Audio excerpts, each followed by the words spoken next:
What's up, Flanovers? We are now ready for Monday Night Football. We have the Philadelphia Eagles at the Green Bay Packers. I'm here with Adam ShipMyMoney Scherer once again to break this game down position by position, starting with quarterbacks, running backs, receivers, tight ends, defenses, and kickers. We'll talk about what we're liking in the usage trends, defensive matchups, all of that. We've run the Sims. Of course, I ran the Sims before. Some updates here. So what we're seeing on my be what we end up getting. But Adam, how did your Sunday go? It was fine. Pretty much broke even. Bubbled the 222 on FanDuel, which was really annoying. But yeah, pretty much broke even. Just another one of those slates. Like I feel like it's just been all season long. Like I haven't had the big NFL week yet this year, which obviously sucks. Had like a decent showdown win once, but it's just it feels like all season long. Like I haven't, knock on wood, had that like, oh shit, everything went wrong week.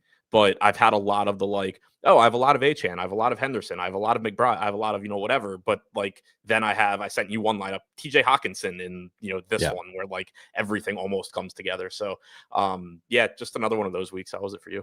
It was terrible. Yeah, yesterday was I think my worst week of the year, both from like a content standpoint. Like I was super in on Quinshon Judkins was like my biggest stand of the week. He sucked. Just I don't know, like and I still had some lineups that like did fine. I sent you one where it was like, all right, if the Detroit triple stack goes off, like I had all the early pieces that looked awesome, and that just like didn't quite get there. So yeah, it was just my biggest stand was Quinshon Judkins. I'm trying to think of what else I liked, but it just did not really go my way in terms of like playing the right piece. I had a lot of Dowdle, kind of ate the Dowdle chalk. That didn't really go so well. Yeah. It was like you really needed Trevion Henderson, which the Sims were giving you a lot of Trevion Henderson, and I still got to a fair amount. But I like cut back on some of that because I was like, no, I'm going to lean into Judkins. You needed obviously Achane and Gibbs was really helpful.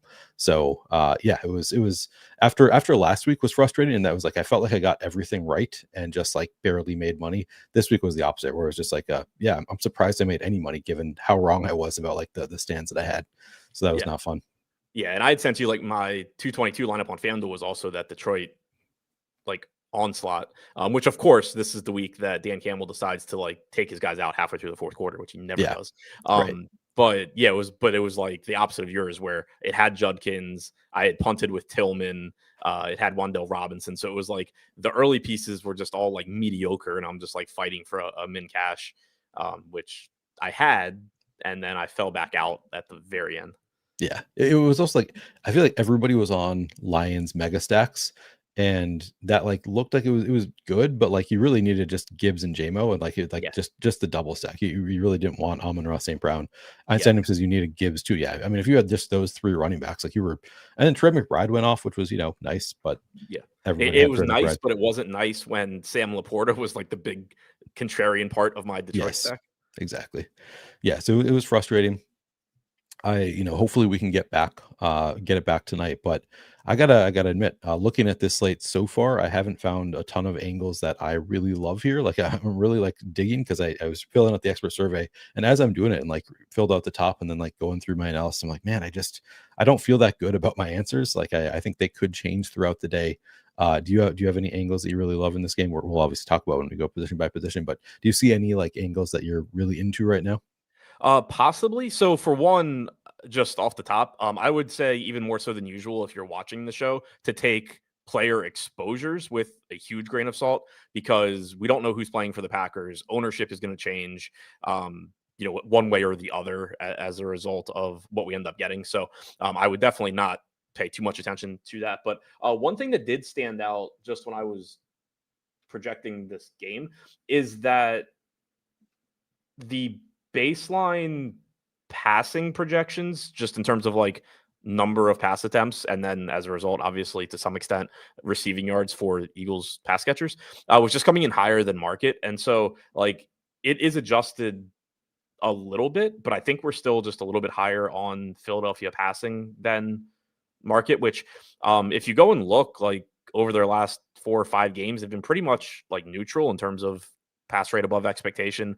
They're in a game where like it's relative, it's about as unlikely. I mean, obviously it can still happen, but like it's a 1-2 point spread on the road against a solid team. Like they're not super likely to have one of those games where they're just playing from 3 touchdowns ahead the whole game and can just run clock like they would like to. So I am kind of, I guess, bullish on Philadelphia passing. I'm glad to hear that, because that's what I said in my expert survey. Like that was like the stance that I took. It's just like, but then like I look at okay, who do I want to play from the Eagles passing game? And it's like, okay, AJ Brown crushes against man coverage, and the Packers don't. They only play 20% man coverage, and like Devontae Smith has the better schematic matchup, but the Packers are really good against slot receivers. And just like both look like, okay, you can kind of make an argument, either way if you want to, but nobody like stands out for like from a defensive standpoint. They don't stand out. But yeah, maybe they'll just throw the ball more. Yeah, and for what it's worth, I mean, we can talk about it more when we get to wide receivers. Devontae Smith projects better than AJ Brown. Does he really? Okay, yeah. Nice. Yeah. Okay. Well, we can, I guess we can get into it, talk about that once we get to the wide receivers. But we can start with quarterbacks. Obviously, Jalen Hurts, 11,000, projected for 46% flex ownership, 23% captain ownership. Again, don't use my numbers worth anything, because I ran this before the updated sims. What are you getting to with Jalen Hurts? Do you think these ownership numbers, do you think these are pretty accurate? 46% flex, 23% captain? No, I think these are just using optimal. Okay, maybe. Gotcha. Or something close to it. Yeah, I wouldn't put any stock into ownership on this show, just because, again, like you have, I don't think it's using pure optimal rates. I know that that's driving them somewhat, but I mean, you just have, across the industry, you have different guesses on Packers wide receivers, and like obviously that's going to play a role in ownership on the slate. So like I would put no weight into any ownership at this point. Yeah, I think that's reasonable. You saying that it uses optimal rates, do you think that it always does that? We made it do that, yeah. Okay. So I thought that you used, well, that makes me feel a lot better about my thoughts on slates, because I feel like it's been my approach is like I do the expert survey using Roto Grinders ownership numbers and like form strong opinions, and then I come to run the sims and I'm like, oh, this player that I wanted to be well over the field is projected for way over what Roto Grinders has projected at. And I wonder and that's kind of how it's felt to me, is like that seems like it's closer to like what it should be. It's newer. We just made that adjustment, like, because we get our ownership from a third party, and so we started, and like I've said it a million times on shows of every sport, like players are good enough now where more often than not, if any ownership source is telling you that like ownership is clearly too high or too low, chances are the ownership is wrong, not the field. So it's just one change that we made to like make it better. Was adding optimal rates as a factor. Makes it super hard to do analysis though, Adam. Yeah. But also what I was actually getting at was, when we haven't gotten the first push from the third party, it uses, or if it's a slate that we don't do ownership for, it uses optimal rate as proxy ownership. So that's what I thought it was doing, but it's not. But it is still close. But either way, like there's just not any good ownership right now because nobody knows who the fuck is playing. Yeah, that's fair. But Jalen Hurts going to be a big part of your lineups today? Yeah, I would expect so. I mean, highest projected guy on the slate, or second highest, depending on where you look. In the sim run that I did, he's like 0.6 of a point behind Jacobs, but that could obviously just go either way depending on how sims go. Like that's, clearly within a margin where it could flip. But like Hurts obviously looks good. You can play him a bunch of different ways, whether it's a captain or at flex. You don't need to be super heavy with stacks. Obviously there's only a few passing game targets that you would want with him anyway. But he gives you a ton of rushing touchdown upside, clearly. So I think just an easy guy to get into lineups. Right now, showing up in like 70 to 75% total of my lineups, but again, wouldn't put any real stock into that, other than I think one way or the other, I end up with plenty of Jalen Hurts. Right now, it is a lot more at flex than at captain. That's with a 23% captain ownership projection, which probably is pretty reasonable. Like people like to play Hurts at captain. Obviously, you get the rushing touchdown upside.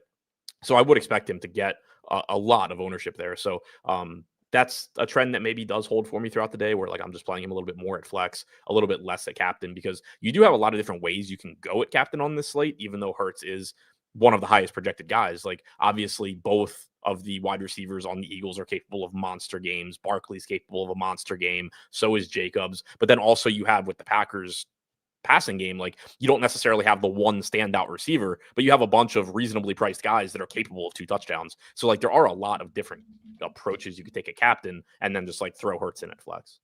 Yeah, that is. So I listed Hertz as my favorite captain when I filled out the expert survey, and that's one that I was like, do I really believe this? I don't know, because I just don't know what I believe, like who I really like a captain. I think he's like, because there are so many options and none of them really stand out. He's the most obvious, as just like he can do it on the ground or through the air. I often in these types of situations like to play the big stacks. So like this first line was actually a pretty good example. The one I just got here, Jalen Hurts double stack. I mean, not a major stack, but with AJ Brown and Devontae Smith, and then has both running backs for the Packers along with Savion Williams. Sort of an interesting lineup there at the start. But I sometimes like to play that angle of like people will play Jalen Hurts naked. Here's a better example: the 15th lineup here. People want to play Jalen Hurts naked. They're like, oh, if he puts up big fantasy points, it's probably on the ground. So they'll play him without pass catchers or just one pass catcher. But I sometimes like to play this angle of like, well, what if you just overstack it and assume that he's getting his fantasy points by throwing touchdowns instead? So like this one with AJ Brown, Devontae Smith, Grant Calcaterra, Jahan Dotson, and then just Josh Jacobs bring back. That's kind of a fun way to play it. Also, I don't know. What do you think of the idea of? Would you prefer to have him just naked at captain, or with multiple pass catchers, one pass catcher? How do you think is your preferred way to play it? I like the overstacking as well, and that's what I'm getting to. But with a team like the Eagles, it makes a lot of sense also because like any team, obviously, you can make the case of like, yeah, well, what if he just throws 4 touchdowns to 4 different guys? Like that's obviously possible. But the Eagles are such a weird team where like they want to run the ball a lot. They prefer to run the ball a lot. If the game goes their way, they're going to run the ball a lot. Yep. But if the game doesn't go their way, if it is a competitive game, which this one is as likely as any to be, they have really, really good pass catchers. Like a lot of teams that are this run heavy, it's because their quarterback sucks or because their pass catchers suck or both. The Eagles are a team where like they can win either way. They just prefer to win on the ground. But you get this like kind of weird situation where it's almost like two different teams in the way that like that you would project them. Like if you know that the Eagles are going to throw at a neutral rate or even throw at an above average rate, suddenly AJ Brown is a stud and Devontae Yeah. Smith is a stud. But the reason that their median projections are relatively low for their skill set is because the Eagles would like to just run the ball a lot. So you do kind of get this like weird thing with the Eagles that you don't really get with a lot of other teams, where if it's a game where they have to throw, the projection, like just knowing that the projection on their pass catchers would probably, I would assume, move more relatively than like any other team in the league. Right. No, I think that's probably true. Um, offense corner Kevin Patullo asked on the lack of designed quarterback runs and whether it's a conscious thing. He said, I wouldn't say it's a conscious thing. It really comes down to, do we need it? Do we want to do it?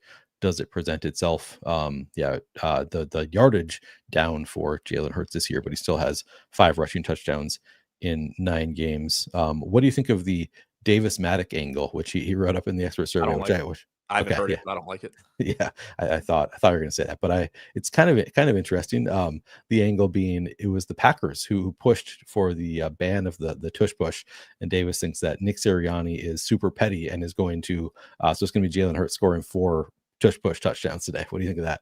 I mean, That was kind of I funny. can buy it. I actually, that was actually one reason that I liked Lions Onslaughts yesterday. Not that like I did anything to projections, but like once I was getting it, it was another reason that I liked it. It was like Dan Campbell seems like the kind of guy, like he does it anyway, but then like you get bounced in the playoffs last year by the Commanders. Yeah, It would probably be pretty nice to just go in and drop 60 on their home field. yeah, Obviously he chose not to do that, but he could have if he wanted to, because they were not going to stop shit. no, So yeah, I mean, it's certainly plausible. That one's a little bit more difficult because you have to actually, I mean, I guess they could get to like the 5 and just continuously do it yeah, or but you something. have to be in position Yeah, to yeah. actually get those Like, anyway. Yeah, like I'm pretty confident that he's not petty enough to tell like AJ Brown to fall down at the 1 so that right. Jalen Hurts Yeah, can score. yeah, and like they're going to do the tush push there anyway, so I Right. actually don't know that Yeah, I don't that it know that it changes. changes anything Yeah, other than like um, Nick Sirianni's probably coming in like, man, it'll be really funny if I could just do this 5 times. yeah. Yeah, we'll see. We can hope for it, but I'm not sure if it actually means anything. Um, on the other side, Jordan Love is being projected for, let's see, 42% flex ownership, 11% captain ownership. And again, like you said, that's actually optimal rates. How much are you getting to of Jordan Love and how much a captain?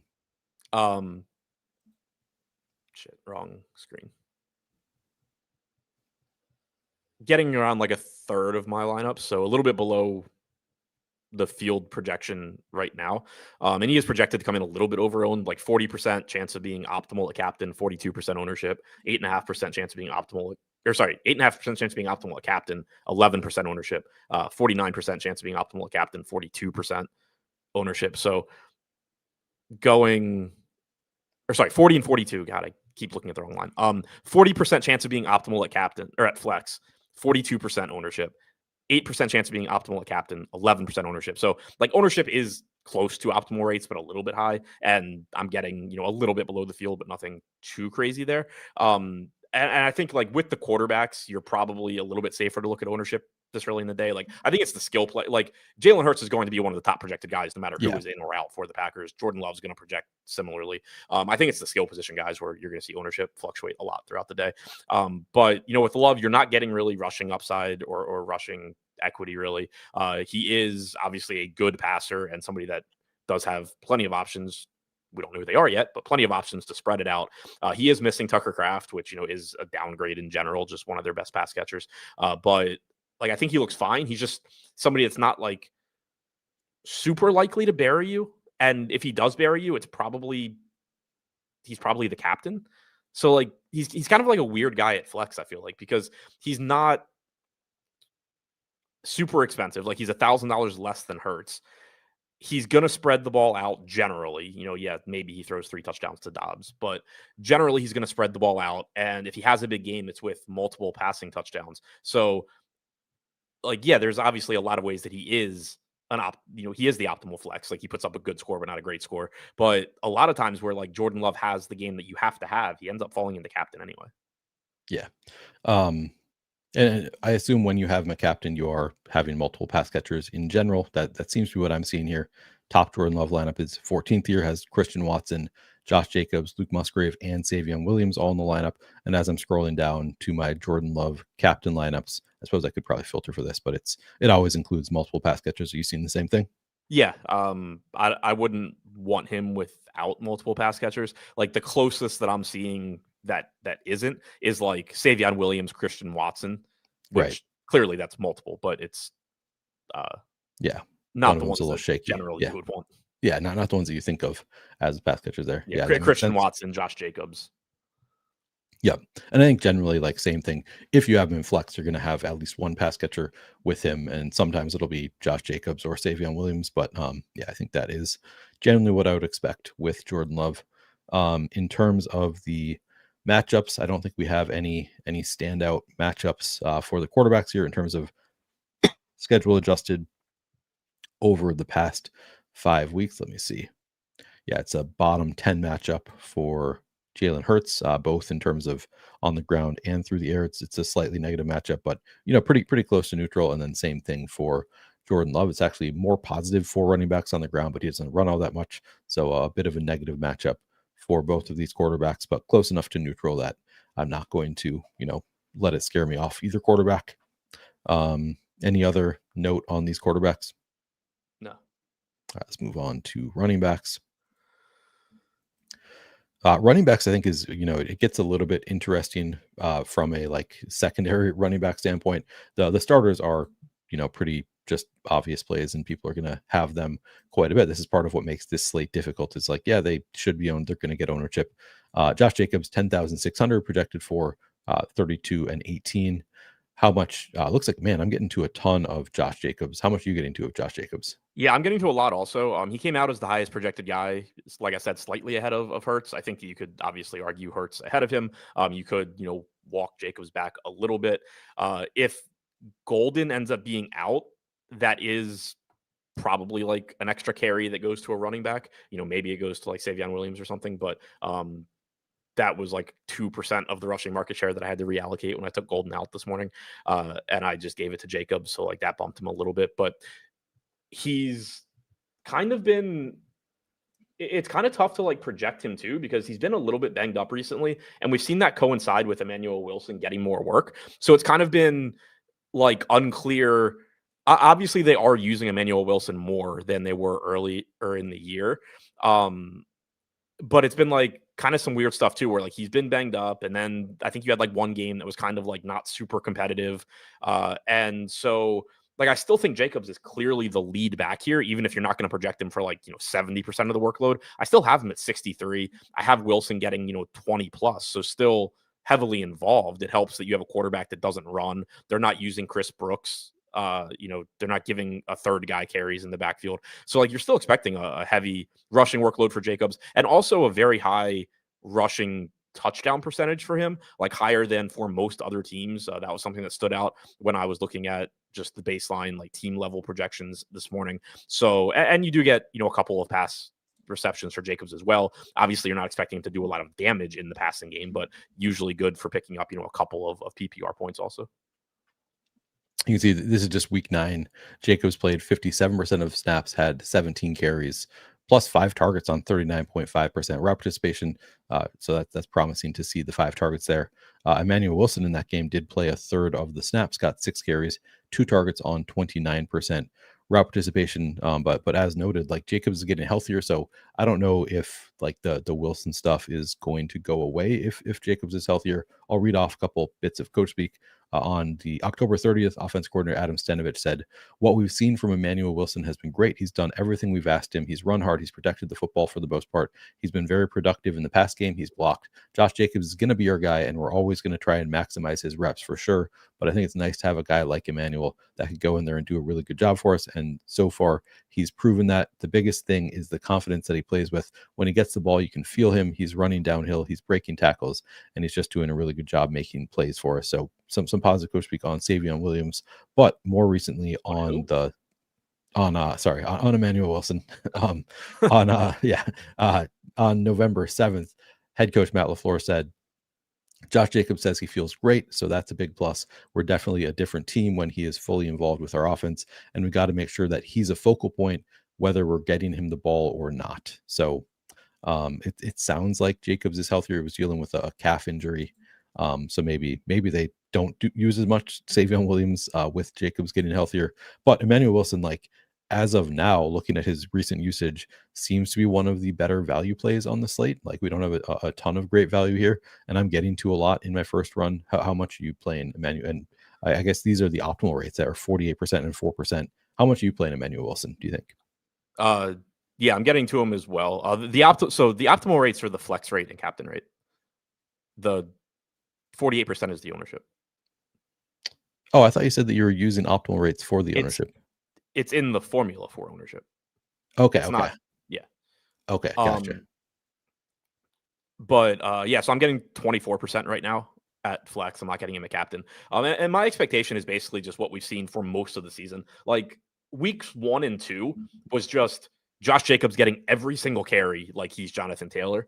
And then they stopped that. Like week 3, you had a 19% rushing market share for Wilson. And since then, it's mostly been in that range. You had 9% week 6. You had 42% week 8. That was where Jacobs had a season low 50% rushing market share. Then last week you were back to 68% for Jacobs. That was his highest since week 2. So my expectation again is something like 63%, give or take, for Jacobs, 22, I think, somewhere in that range for Wilson. And that's enough. It's a handful of carries for Wilson. Maybe he gets in the end zone, probably doesn't, but like he's live too, and he's cheap. So like I think he's fine. He's also a clear backup running back to Josh Jacobs that is going to have ownership, because at least right now you don't have a ton of like really good value plays on this slate. You're not like everybody's going to prefer him to Tank Bigsby behind Barkley, obviously.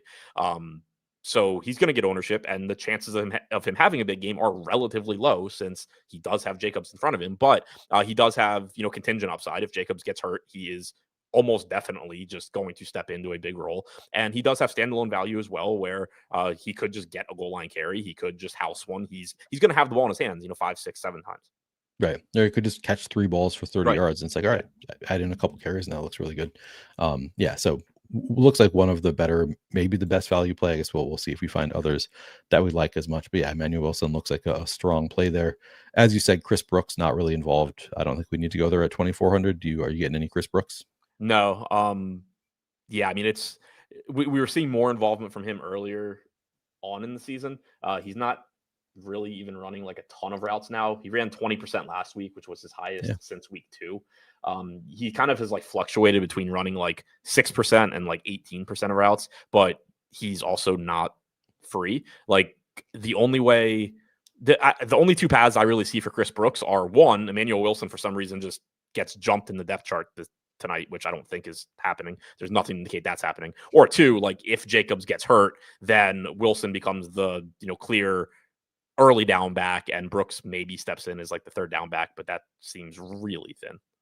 Speaking of running backs just jumping in the depth chart out of nowhere, I didn't play any Caleb Johnson yesterday, and that was pretty scary. In the first half, it was like, oh, Caleb Johnson getting carries on like the first drive. Like they're just using him a lot. I was like, what is going on here? He's been completely uninvolved, and now suddenly they're not using and I'm blanking on who the backup is, Kenneth Gainwell at all. They're just like giving it to Caleb. It flipped by the end, and it ended up being Kenneth Gainwell getting targets and stuff. But I did not see that happening. I didn't play, and I didn't watch a single play of that game, but I was on Twitter, and like I saw people like, oh, Caleb Johnson's playing, and that score's like 5-3, and I'm just like, holy shit, I'm glad I didn't play this late. Yeah, it was like, what is going on here? Because Kenneth Gainwell was popping as like a great value, and again, he ended up like running a lot of routes, getting some targets and stuff. Didn't get there, but like had the opportunities. But it was just like I did not see that coming at all. There was no coach tweak. There was nothing to indicate that was going to happen.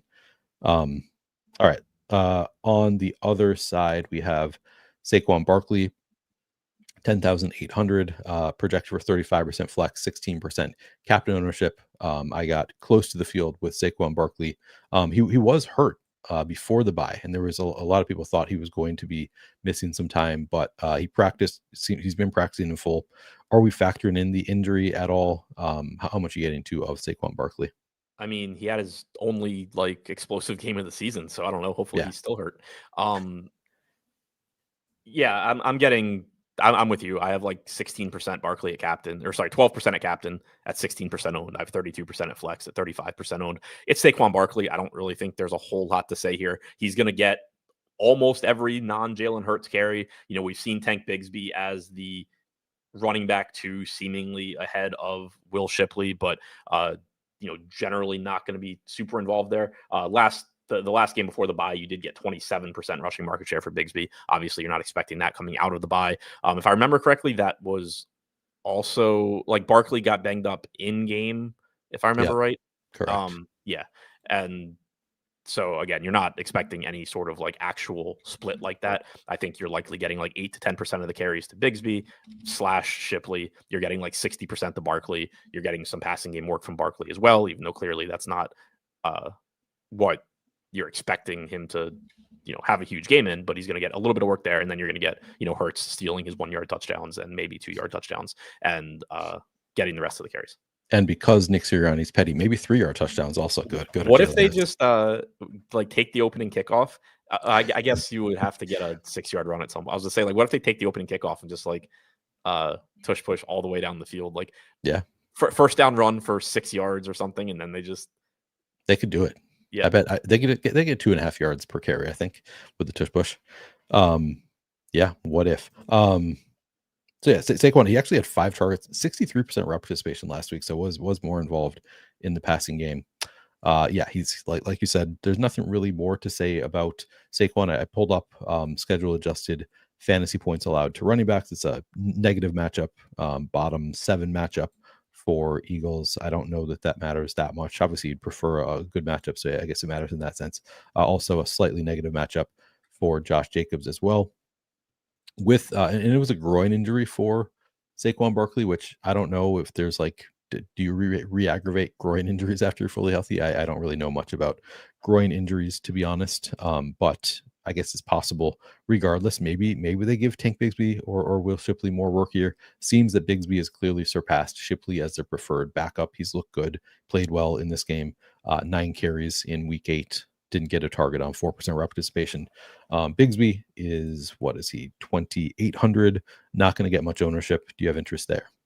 Not too much. You're kind of mentioning it in chat right now. Like, I think if you want to go to Bigsby, it's more in the line of like, if Barkley gets re-injured or something. I don't think he has a lot of like standalone value.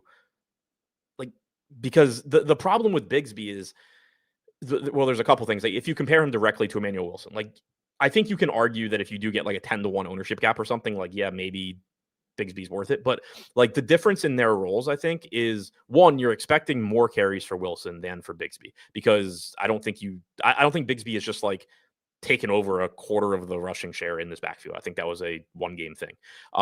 So if we assume that Barkley does not get re-injured in this game, you're probably talking about fewer carries for Bigsby than for Wilson. Yeah. Shipley, I think, does pose a bigger threat to Bigsby than Brooks does to Wilson in terms of getting a couple of the non-Barkley carries. And then when you think about the chances of randomly scoring a touchdown, they are automatically lower for Bigsby because of the tush push. Like, if the Packers are at the 2-yard line, it's probably Jacobs, but if Wilson happens to be on the field, they can just leave Wilson in and he can score. If Bigsby happens to be on the field, it doesn't really matter because it's going to be Hurts anyway. Yeah, I think that's a really good point. Like, you just like you kind of need the touchdown unless you take on a much bigger role than he has. Obviously, could get passing game work, but again, he's like you said, he's also not involved in the passing game. So yeah, it's really not that comparable of a role. Does have that contingent upside if anything were to happen to Barkley. Suddenly, you get a pretty big workload there. We've talked about in the past how like Sims, it's generally I think most Sims products maybe don't account for contingent upside fully. Like it's difficult to sim for, or just maybe not worth it. I don't know, to sim for like, well, what if Barkley gets hurt in the first quarter, the second quarter, and like suddenly he would be a smash play. So I've said I often like to play those backup running backs. And somebody in chat was like, well, you can account for it in Sims, but I think it's difficult to do. And I'm not sure that any of the publicly available Sims products like fully bake in, possible injuries. Do you think Yeah, any of them do? I mean, you can account for it if like you build your own. Yeah. But with any of the publicly available ones, the way you have like you can account for it in the sense of you can change the inputs to see what it looks like if that happens. Like you Mhm. give Barkley 15% of the carries and you give Bigsby 50 or something. Yeah. But like none of the public sim products, at least as far as I know, and I'm almost positive I'm right, Yeah. have anything in there as far as like, 5% of the time we're gonna say, never mind, Barkley's not getting any carries and they're Right. all going to Bigsby. Like that's not happening. So like to account for it, you'd have to run like separate sims and then basically say like, all right, let's say there's a 10% chance that Barkley gets re-injured, whatever number you want to put on it. Then maybe if you're playing 150 lineups, you play 15 lineups where your best 15 Barkley gets injured lineups or something. Yeah. But yeah, you don't have any publicly available sims that are like saying, oh, well, 5% of the time Bigsby gets a huge spike here. And Barkley comes down. Guy, another $200,000 winner yesterday. Shady Oh, Advice says that the best ball sims at Legendary Upside, the sidekick, do account for those potential injuries, but DFS, he doesn't think any DFS sims do. yeah, I'll Yeah. say I obviously can't speak to it for sure, but I'm pretty sure they don't. And you made the point too, talking about Wilson versus Wilson versus Bigsby. Wilson, 33%, 30%, 27% route participation the last 3 weeks. Bigsby, that's not part of his game, period. Right. Like going back to Jacksonville.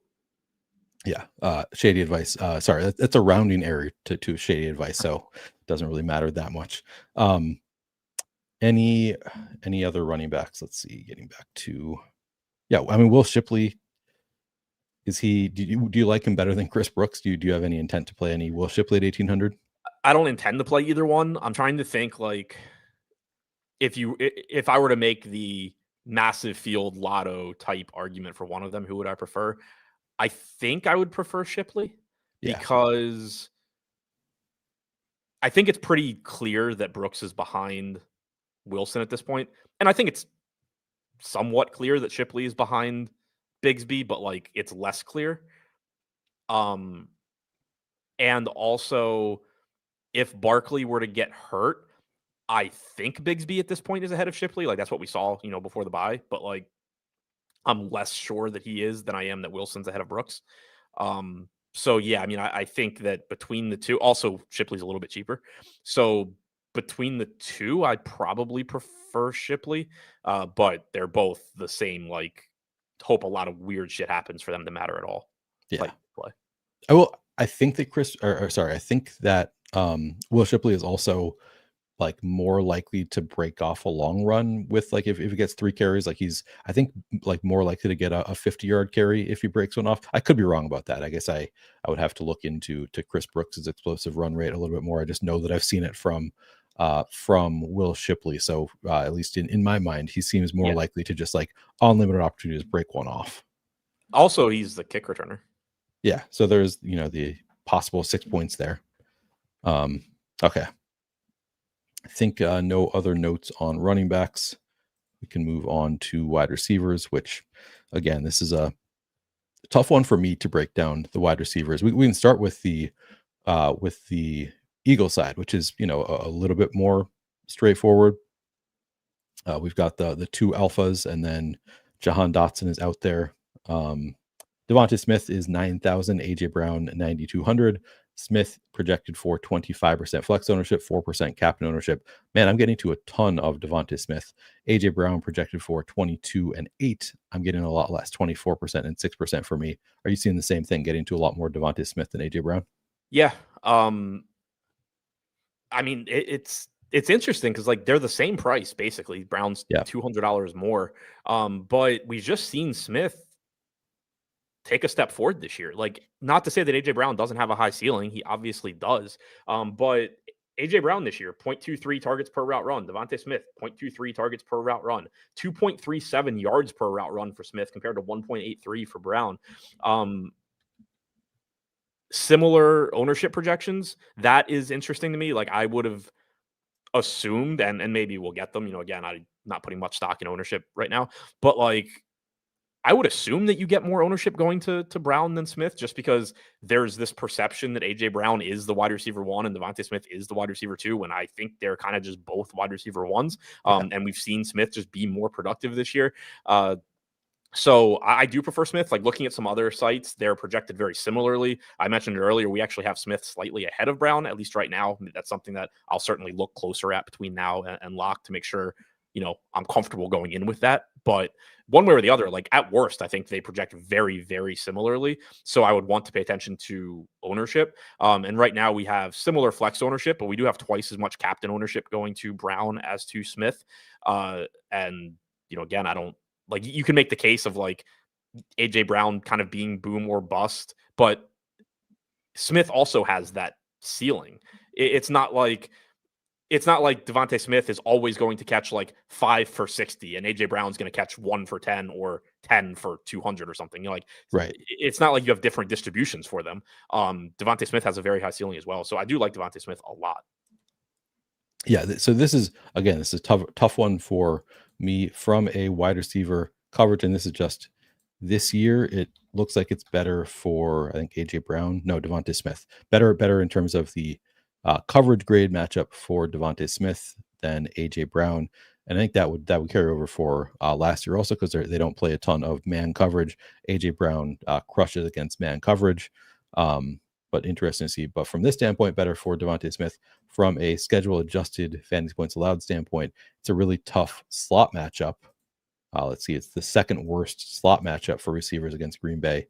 For receivers out wide, it is the 5th best matchup. So that lines up better for AJ Brown from a coverage standpoint. So yeah, I can't really find anything that's like, I really like this one better because of the matchup, the way the defense plays, anything like that. To me, it's like, yeah, you can kind of make a case for either one of them. I mean, I'd prefer it for Smith just because of the coverage types you mentioned. Like, the one thing when you talk about like slot matchups, like Devonta Smith's skill set versus a lot of slot receivers is much better. But also Smith still runs 40% of his routes outside also. That's a good point. Yeah. Which is, it's a strong matchup for outside receivers. Yeah, that is a good point. So Smith, the preference over AJ Brown. Again, I wrote it up like different places. I was like, I think I who's your favorite correlation? I said Jalen Hurts plus AJ Brown, but didn't feel that strongly. But I went back and forth, like, which one am I going to write? So maybe you've convinced me that Devonta Smith is actually the better play here. I just don't think it's like that clear. I think it's kind of like, it's hard to predict with these two, and I don't see anything that's like this is obviously this one's game. To me, with them being basically the same price, like the order of importance, I think, is 1, ownership. Like if you get any real discrepancy in projected ownership by lock, I would just take the other one. Like Yeah. if everybody gets on the same page that like Devontae Smith is the guy you want, yeah, I'll just take some AJ Brown at, half the ownership or whatever. But I do also prefer Devontae Smith. So like, but it's just not by a big enough margin that it would withstand a lot of, a big ownership gap or anything like that. But if ownership is going to be the same, I do prefer Devontae Smith. Okay. Beyond those two, Jahan Dotson is 3,400 projected. It's hilarious that Jahan Dotson 3,400 is at this point projected for 1% ownership. That is how bad Jahan Dotson has been, but does pop in the Sims. I'm getting to a lot of Jahan Dotson. Could this be the game that we see Jahan Dotson have his one touchdown of the year? Random touchdown. Probably not. I mean, he's projected for like 16 yards. Wonderful first round pick by the Commanders as usual. They make a lot of those. I still remember where I was for that one at Sapphire in Las Vegas, hoping for Jamison Williams or Chris Olave and watching us just trade down again and whatever they did to get Jahan Dotson and Sam Howell instead.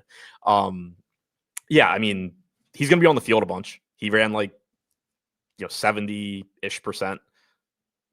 Sorry, 96% route participation last week, 62 the week before that, 87 the week before that. If anything, maybe a little bit low on his route participation now that I'm looking at how he's projected right now. Not in any real hurry to increase that, though, given that he's already showing up in some lineups. Yeah. But yeah, I mean, that's something that maybe gets increased a little bit between now and lock. I also think he doesn't actually end up being 1% owned. He's going to be, 5, 6, something like that. So he's in 16% of my lineups right now. Again, that 1% ownership is a big deal compared to like 5% when you run Sims. So I would expect that I'm just in that like somewhere in the 5 to 15% range on Dotson. He's going to be on the field. He's obviously the number 5 target if you include Barkley, behind the top 2 wide receivers and Goddard and Barkley. But he is going to be out there running routes a lot. And also, they don't have John Mechie anymore. Not that Mechie was like really getting in the way anyway, but it is one less guy that potentially gets in the way. Yeah. Here's the game log so far. I mean, even with, as pointed out, he scored a touchdown last week, apparently. Still just 11 fantasy points. You might want it at his price tag, but it's not clear that you necessarily would. Other than that, it's 8.9 in week 1, and then just a bunch of duds in the middle here for Jahan Dotson. Actually, I think this is better than it looked last year for Jahan Dotson. I don't think he got anything until all the other receivers are out in week 18.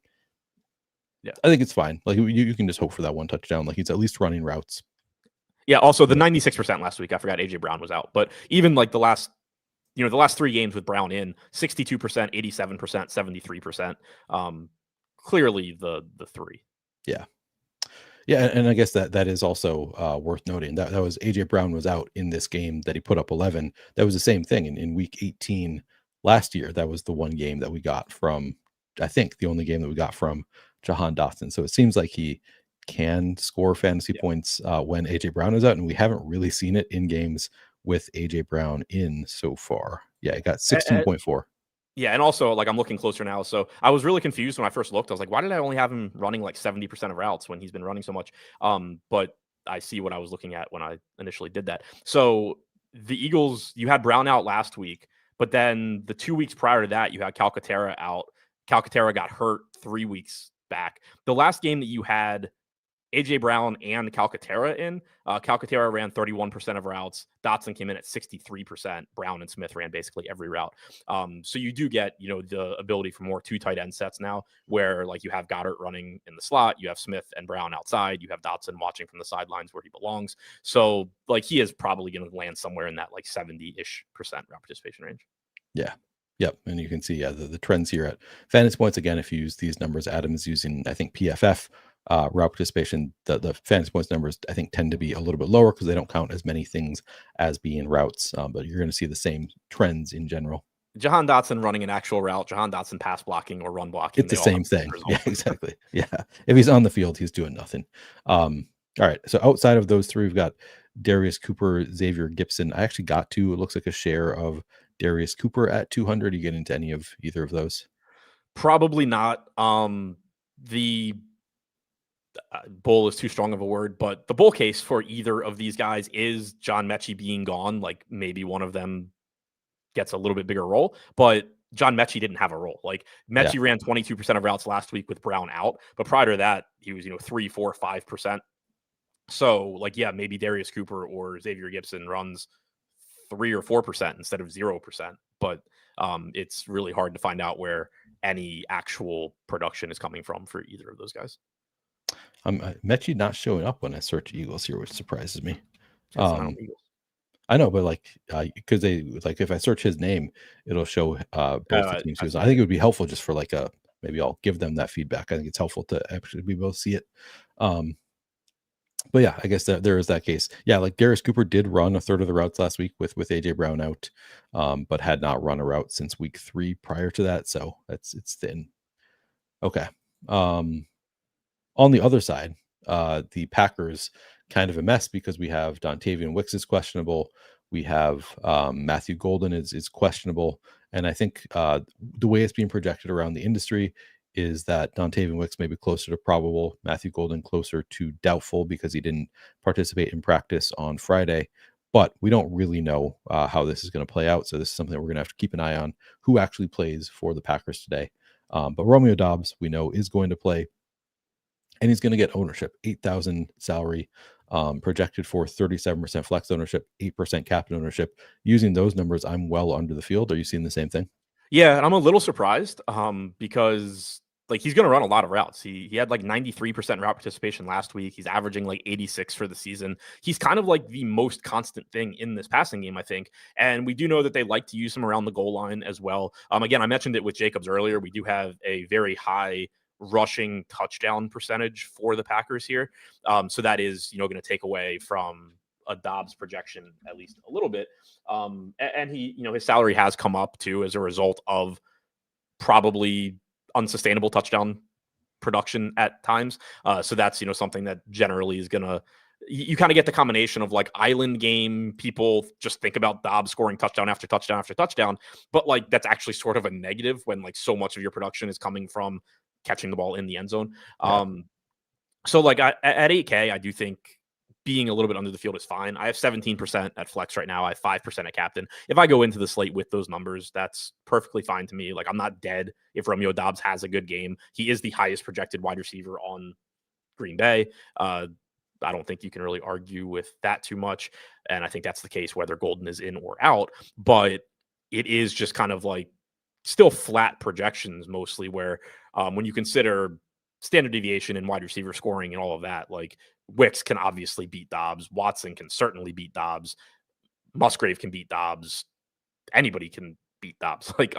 So, I still, he's relatively expensive. He's quite a bit more expensive than Watson in particular. He's a lot more expensive than Wicks. Wicks, I expect to be on the field quite a bit less, but still enough. So, yeah, I'm fine with not getting 37% Dobbs that he's projected for right now. Yeah, so I filled out the expert survey. One of the questions is who do you anticipate being the most underweight on to the field relative to the field? And Romeo Doubs was my answer, just because he still feels pretty touchdown dependent to me. But his role is actually like better than I guess I realized. 52 targets in 8 games, and like you said, it is kind of contingent on scoring touchdowns, but 10 inside the 20 targets on the season, 7 end zone targets. He is leading the team. I mean, outside of Tucker Kraft, inside the 20. So like maybe it's more sustainable than I guess I'm giving it credit for, just because he's getting targeted so frequently. Yeah, it's like I think it's somewhere in the middle. Like he's catching a high percentage of those, and that probably falls off at some point, but like he is clearly the preferred wide receiver that they use in the red zone. And like if they don't give it to Josh Jacobs / Wilson, but probably Jacobs, like he would be the assumption of where they're going with the ball. Yeah. Christian Watson, I think, is also could start earning those. Obviously, we haven't seen it yet, but like that could eat into it a little bit for Romeo Doubs. But yeah, the role has been, I guess, better than I gave it credit for. Because it felt like 4 targets per route run this season leads all Packers receivers other than Jaden Reed in his 2 games. Yeah, not too bad. And then beyond Dobbs, so we have a lot of questions about who is actually going to play in this game for the Packers. Obviously, Tucker Kraft is out. Christian Watson, we've seen the role expanding. I would expect it to continue to move up. So up from 60% route participation to 68% route participation in week 9. My assumption is that we just continue to see Christian Watson more involved every week. He is 6,200, projected for 29-3.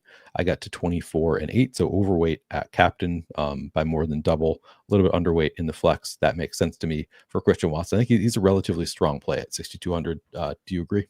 Yeah, I think he's a really good play, and I'm in the same boat as you, where I'm more or less in line with the field at flex, but at 3% projected captain ownership, I have 11%, and it just makes a lot of sense to me playing him at captain at that price at 6,200. Like, it's going to let you get, good players elsewhere in your lineup because he is cheap.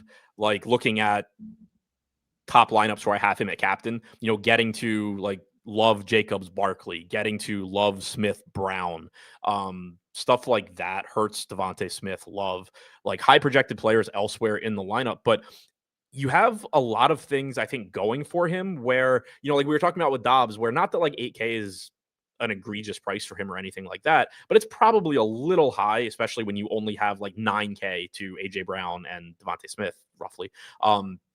But for Christian Watson, it feels like it's at the other end of that spectrum where it's just like priced a little bit closer to not necessarily his floor, because like obviously his floor is doing nothing, but right. You have, him in his third game back from injury, but he ran 65% of routes his first game back, which I thought was actually a really good sign too, given how often Christian Watson deals with lower body injuries. The fact that the Packers were willing to just run him out there 65% right out of the gate. He got up to 75% last week, again, using PFF data. So you got like that bump in his second game back. They don't seem like they're really worried about re-aggravation, even though clearly it can happen. And it's Watson, so it probably will in the next 2 or 3 games.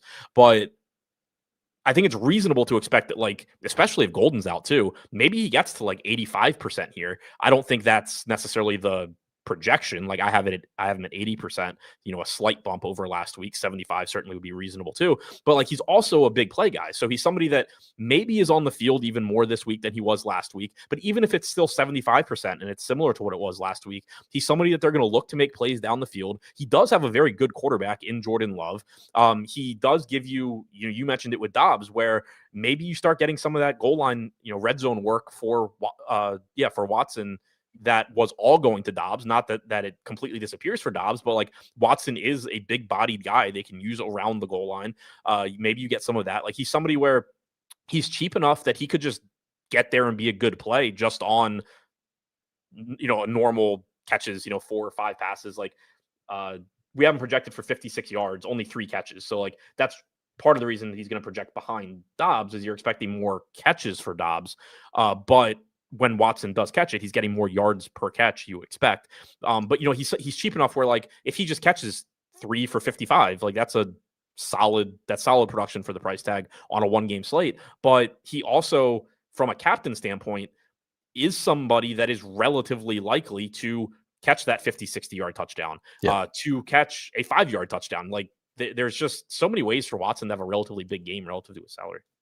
Yeah, he looks like a really strong play. So we're both getting overweight there.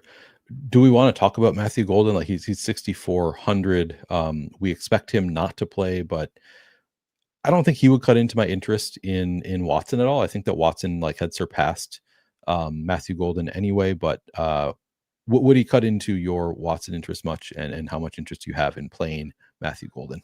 Possibly. So I do know that when I ran it initially this morning, I had Golden in and Wicks out, just because that was what I had done. And I was getting a lot of Golden, but again, like that was with Wicks out. It probably had something to do with ownership as well.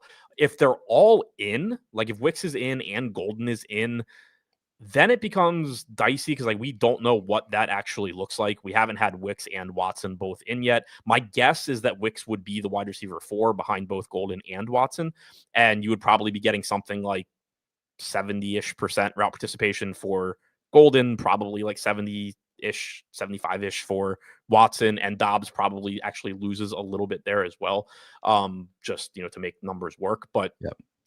I think a lot would really come down to ownership, but like I would think I would still prefer Watson. Golden's gotten enough opportunities so far this year to establish himself, and he really hasn't.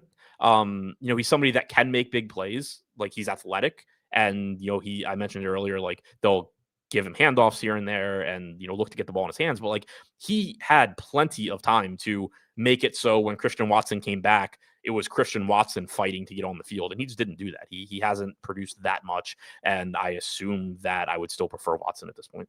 Yeah, no, I think same page that I prefer Watson. I just pulled this up because somebody had posted on Twitter that, or I don't know where I saw it, but that Watson had been getting more work than Golden early in the game before the injury, and that appears to be the case. I mean, but not a huge difference. But yeah, 4 routes to Golden's 3 in the first quarter of the last game, and then in the second quarter, it was Watson ran 10 routes to Golden's 8. So he seemed to be playing ahead of Golden. But yeah, you're right. Like, if they're all active, then suddenly we just have too many bodies. Like, and then they probably like all deserve some playing time. So yeah, I guess it would affect everybody to some extent.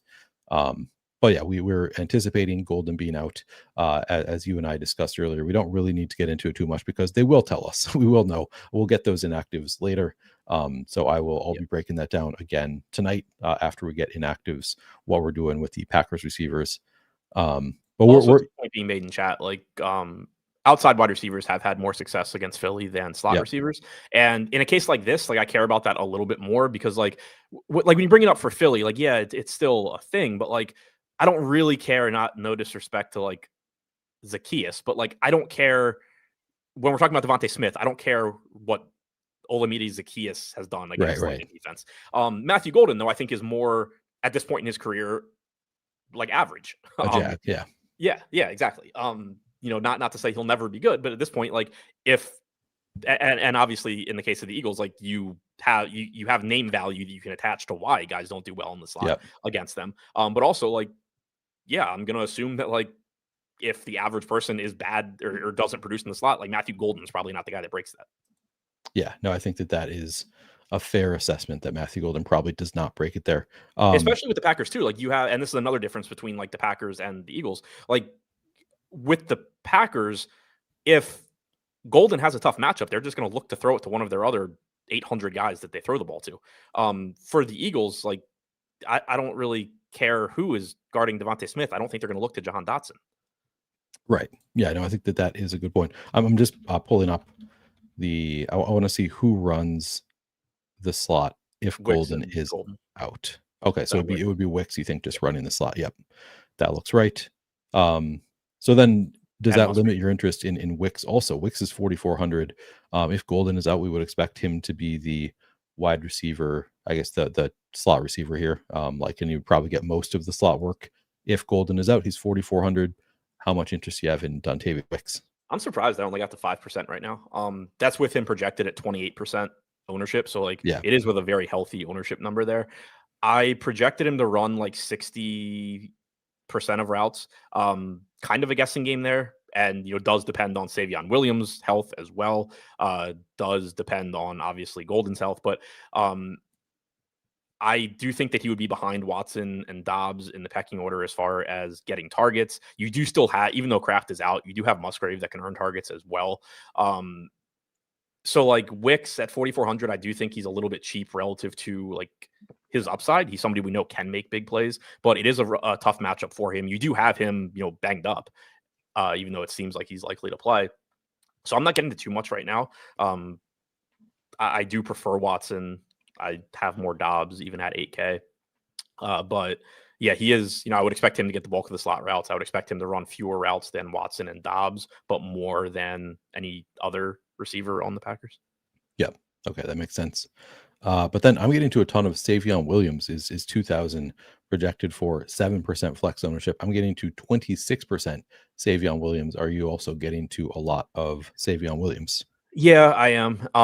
I think it's just a pricing thing. Like, you have, he's less expensive than Tank Bigsby. He's less expensive than Emmanuel Wilson, who we're also getting to. And you just get the PPR aspect of it. He is somebody that they will look to get the ball in his hands. Like, he's probably good for a carry or two in this game.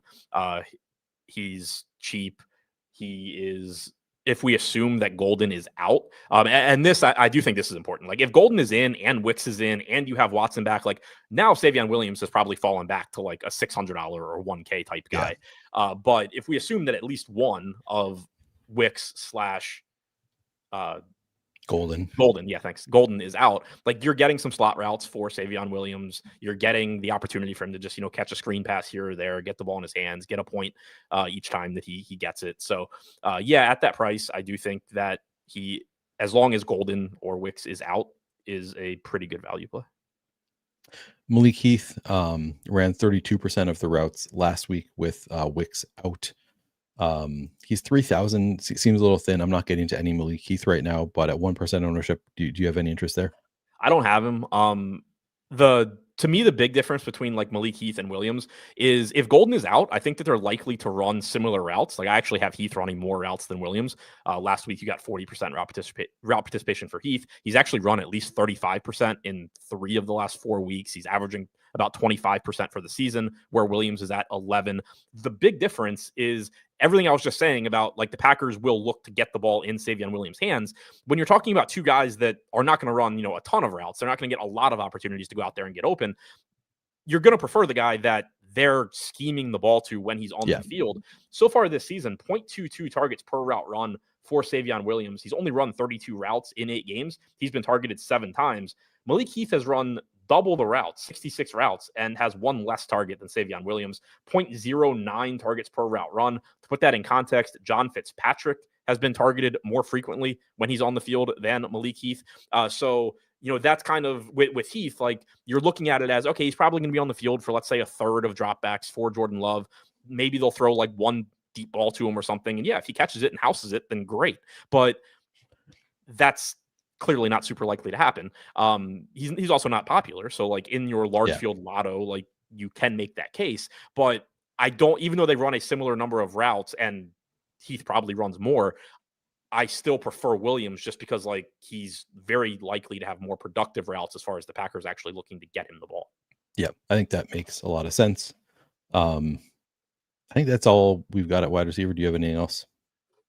People are mentioning Jaden Reed in chat. I always forget he's even on this team. Like, they're such a nightmare in terms of wide receivers. They have so many, like, just good ones. Yeah, no, that's RIP Jaden Reed, and my best ball shares of Jaden Reed, who was, I guess he did come back. So he came back and then just got hurt right away. That's brutal. Tight ends. So we've got Dallas Goedert. Maybe I should break this down to try to look at his splits with the other guys on the field, because he always benefits from AJ Brown or Devontae Smith missing. Now that they're back, like, he seems too expensive to me for his role with Devontae Smith and AJ Brown both there, but I'm actually getting to above the field, so maybe not. 7,400 projected for 20% total ownership. I got to 23%. Are you also getting to a fair amount of Dallas Goedert?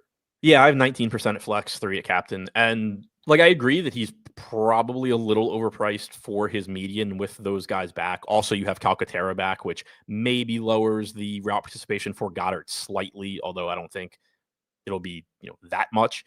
Week 1 with Calcaterra there, 85% Goddard, 29% Calcaterra, 78 and 31 in week 4. So I think it's likely, that he's still running somewhere around 80% of routes. And the thing with Goddard, though, I think is still, it's kind of like with AJ Brown also, even though AJ Brown's price has come down enough that it's not really a conversation anymore, but it was earlier in the year. It's the same thing where, like, if everything goes exactly how the Eagles would like, then yeah, Goddard is overpriced because they're not going to throw the ball that much, and he is going to get targeted less than Smith and Brown most likely. But if this is a competitive game and they are forced to throw the ball at least an average rate, then Goddard is still the third option in a condensed target tree that is likely to be able to move the ball and score touchdowns. You're still a talented pass catcher on an offense that can score a lot. So the upside is still there for him. But certainly wouldn't say he's underpriced when he's only $1,600 less expensive than Devontae Smith, $1,800 less than AJ Brown, for example. Yeah. 79% route participation on the season, 38 targets in 7 games for Dallas Goedert, so over 5 per game. I guess I don't have much to say. Like, I think the ownership here seems about efficient, I suppose, for Dallas Goedert. Grant Calcaterra is 600. Kylan Granson is 200. I'm actually getting to a lot of Grant Calcaterra at 4% projected ownership. I'm getting to 21%, getting to 3% Kylan Granson. Also, how much are you getting to of these backup tight ends for the Eagles? Yeah, I'm getting the Calcaterra too. That was actually one of the things that I checked before the show was like, do I have a crazy high projection on Calcaterra or something? And I don't. It's at like 2 points or 2.5 points, something like that. Again, I think it's likely that he's just out there running, 30-ish% of routes, probably not getting targeted very often, clearly, but just cheap enough that, backup tight end that actually is on the field is a relatively useful role in Showdown. Last week, 37% route participation for Calcaterra, 74 for Goddard. Again, that was a game where you didn't have AJ Brown, but you did, you had Dotson step into that role. You did have less wide receiver 3 usage than you usually get from Dotson. But, for the season, 29%, 31% in like the 2 games that he's been healthy, where everybody else has also been healthy. Yeah. Looks good. But 6 targets in 6 games. Like you're really just like hoping for a touchdown, or just like you need the value on a guy like Calcaterra, or who was the other one you mentioned? Calcaterra or Kylan Granson. Yeah, just the classic backup tight end where it's like they're probably not going to do much. They're cheap enough. You might need the value. So if they do anything, you could benefit from that. On the Packers side, more interesting because we have no Tucker Kraft going forward for the Packers, was having a breakout season. Now you get Luke Musgrave at 5,400, projected for 35% flex ownership, 1% cap ownership. We have not seen a full game without Tucker Kraft yet this year, I think, right? He didn't miss any games if I'm remembering right. So this is kind of uncharted territory for what the tight ends are going to look like for a full game without Tucker Kraft. But I think the general assumption is that Luke Musgrave is going to step into basically Tucker Kraft's role. Is that how you're projecting it? Yeah, like a worse version of Tucker Yeah, Kraft. like He is the role, clearly, but not the player. Yeah, yeah. Like he is clearly the pass catching tight end. It was talked about in chat earlier, but like Fitzpatrick will be out there to block. Musgrave will be out there to catch passes. Yeah. They can utilize him in the slot some. I have him running like 65% of routes here. Maybe it comes in higher, but that feels like a good spot to kind of a good spot like for expectations when we haven't seen it yet. When you start projecting 70, 75, 80%, it starts to be a little bit aggressive, I think, especially when the Packers, assuming that, Wicks plays at least, like they do have so many wide receivers that they're looking to have on the field, even if Golden is out. I'm a little surprised I'm not getting more Musgrave at, I guess 5,400 is relatively expensive. Like I'm not getting to him right now, and it might just have to do with the ownership, but his optimal rate coming in at like 12% and 35% ownership, like he's just not showing up for me. And like, again, you're kind of guessing on projections, and like maybe it's a little bit light, but for the season, 0.16 targets per route run, have him projected for 0.18 here. So, it's not like a crazy low assumption there. Have him for a 13.5% market share. That's similar to Wicks. It's behind Dobbs. It's behind Watson, but clearly you would expect it to be behind those guys. Like he's not Tucker Kraft from a skill standpoint. So I think right now, at least it's probably, and again, it's probably an ownership thing. Like, and on Packers pass catchers in general, ownership is just going to be screwed up right now. So if he comes down to 10, 15% at 5,400, then like give me some Luke Musgrave. I fully expect him to have a role in this offense, but if it's going to be Luke Musgrave getting more ownership than Christian Watson, like I'm going to find $800 and play Christian Watson. Yeah, I think that makes sense. Like, just like the price is like, the price is, I guess, fine on Luke Musgrave, but I guess I would think that at 5,400 he would come in at like 20% ownership, and we're projecting for 35%. So then it looks a bit much for Musgrave. I said the role of Kraft, but obviously he's not going to have the role of Kraft because Kraft is taking on like their best pass catcher kind of role, and we just don't expect that from Musgrave. They've had Musgrave for a long time. He had the role before Kraft did, and Kraft beat him out. So clearly they don't view Musgrave as the same type of talent as Tucker Kraft. So the role not going to be quite as good there. Some quotes on Luke Musgrave and John Fitzpatrick on November 2nd in the post-game presser. Head coach Matt LaFleur said on whether Luke Musgrave is ready for a bigger share with Tucker Kraft out. He said, yeah, absolutely. And he's going to have to be both him and John Fitzpatrick. He said, Luke's played a ton of ball for us and he's going to get more of an opportunity. That kind of goes without saying. But then on we're not going to use a tight end. Yeah, right. November 3rd, he said, we have a lot of confidence in Luke Musgrave. He definitely brings a vertical presence, and we're going to have to put him in situations where he can utilize his strengths. Again, on on November 7th, offense coordinator Adam Stenovich said Luke Musgrave provides a really good downfield threat. He's got really good speed, and he's long and has good range when he catches the ball. John Fitzpatrick does a good job catching the ball. He's different than Luke Musgrave, but he's a very good receiving tight end. Big guy, a lot of range. He can make some plays. So it sounds like they believe in Fitzpatrick as a pass catcher as well. And he is just 1,600, project for 4%. I'm more surprised that I'm not getting to more John Fitzpatrick than we have here. Yeah, I'm a little surprised too, because like I think he projects similarly to Calcaterra. One thing actually that I think is really interesting too, that I was just looking at and I actually hadn't noticed before, but so his route participation has trended up somewhat. So he was 18% last week, which that was the game Kraft got hurt. You actually would have expected that to jump a little bit more. But it was 30% the week before that, 27 the week before that, 15 the week before that. His snap percentage really hasn't changed all that much this year. Like if you look at his routes versus like the percentage of his snaps where he's running a route, at the beginning of the year, it was kind of like he's running a route on like half of his snaps. And the last few weeks, he's been running a route like on a much higher percentage of his snaps. And so like with Kraft out, I certainly expect him to be on the field more. I think he'll be on the field to block more, but they have been using him. You know, it's not like for Washington with like John Bates. Like I don't know the actual numbers for John Bates, but like he's somebody that is clearly out there to block. And then like once in a while he'll turn around and they'll throw him the ball. Yeah. Fitzpatrick, I think, does have a bigger pass catching role than that. And so I'm not getting to him right now either, but I do think he's a pretty interesting one. You know, Emwald mentioned it in chat, three receptions, 30 yards and a touchdown. Like that is, it's obviously not like what you project for him, but that is a completely reasonable line for somebody that I do think is going to run 30 to 40% of routes and, you know, 0.12 targets per route run this year. Like that's not a lot, but it's not nothing. Yeah, like he can catch the ball. He's not a completely useless, you know, pure blocking tight end. Yeah, agreed. I think like he looks like a stronger play.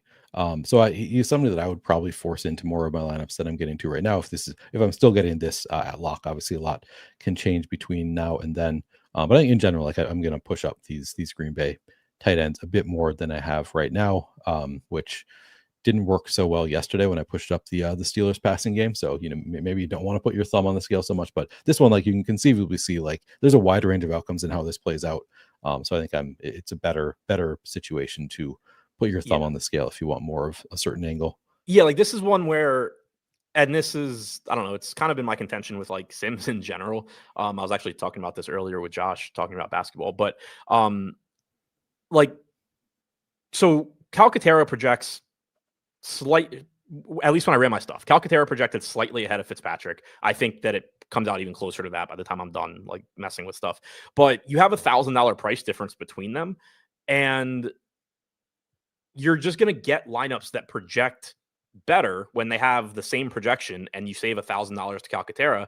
But there's just so much volatility in this role. And like, yes, Sims do account for that better than an optimizer does, but there's still so much volatility here where like, you know, the standard deviation relative to median projection when you're talking about the backup tight end, or, you know, guys that are going to run 30-40% of routes and get targeted like 0 to 3 times is just so massive that